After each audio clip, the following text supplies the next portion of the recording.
பச்சை மாங்காய் சாதம் செய்ய போகிறோம். அதுக்கு மாங்காவை மேல் தோல் சீவி நல்லா கழுவிட்டு தோல் சீவி எடுத்து வச்சுருக்கேன். இப்போ நம்ம சீவிக்கட்டில் வச்சு சீவிக்கலாம். பாருங்க, மாங்காவை சீவி எடுத்து வச்சுருக்கேன். பெரிய வெங்காயம் ஒன்று நறுக்கி வச்சுருக்கேன். பச்சை மிளகாய் காரத்துக்கு தேவையான அளவு எடுத்துக்கணும். இப்போ சாதத்தை நம்ம தாளிச்சிடலாம். ஒரு கடாயில் நல்லெண்ணெய் ஊற்றிக்கிங்க.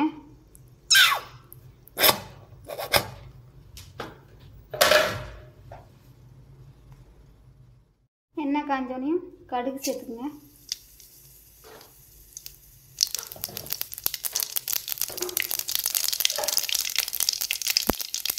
கடுகு பார்த்தீங்கன்னா ஜீரகம் கொஞ்சம் சேர்த்துங்க. கடலைப்பருப்பு, கொஞ்சம் பெருங்காயத்தூள்,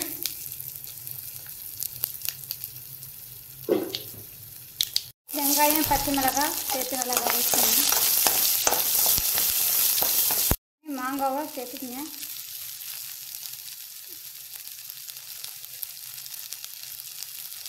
அளவு தூளுக்கு சேர்த்துக்குங்க.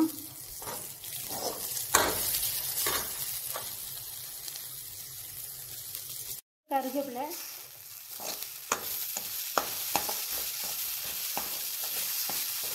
அரைக்கி வச்ச மாங்காவோட சாதத்தை சேர்த்து இது மாதிரி கிளறிக்குங்க. உங்களுக்கு தேவையான நல்லெண்ணெய் கொஞ்சம் மறுபடியும் சேர்த்துக்குங்க. அருமையான மாங்காய் பச்சை மாங்காய் சாதம் ரெடி ஆயிடுச்சு. சாதத்தை தாளிச்சிடலாம். ஒரு கடாயில் கடலெண்ணெய் ஊற்றிக்குங்க. எண்ணெய் காஞ்சோனே கடுகு சேர்த்துக்குங்க.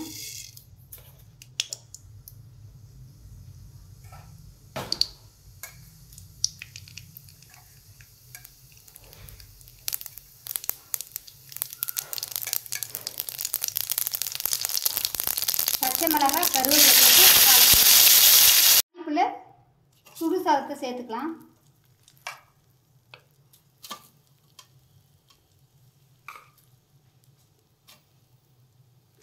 உப்பு சேர்த்துக்குங்க. தயிர் சேர்த்துங்க. கூடவே பால் கொஞ்சம் சேர்த்துங்க.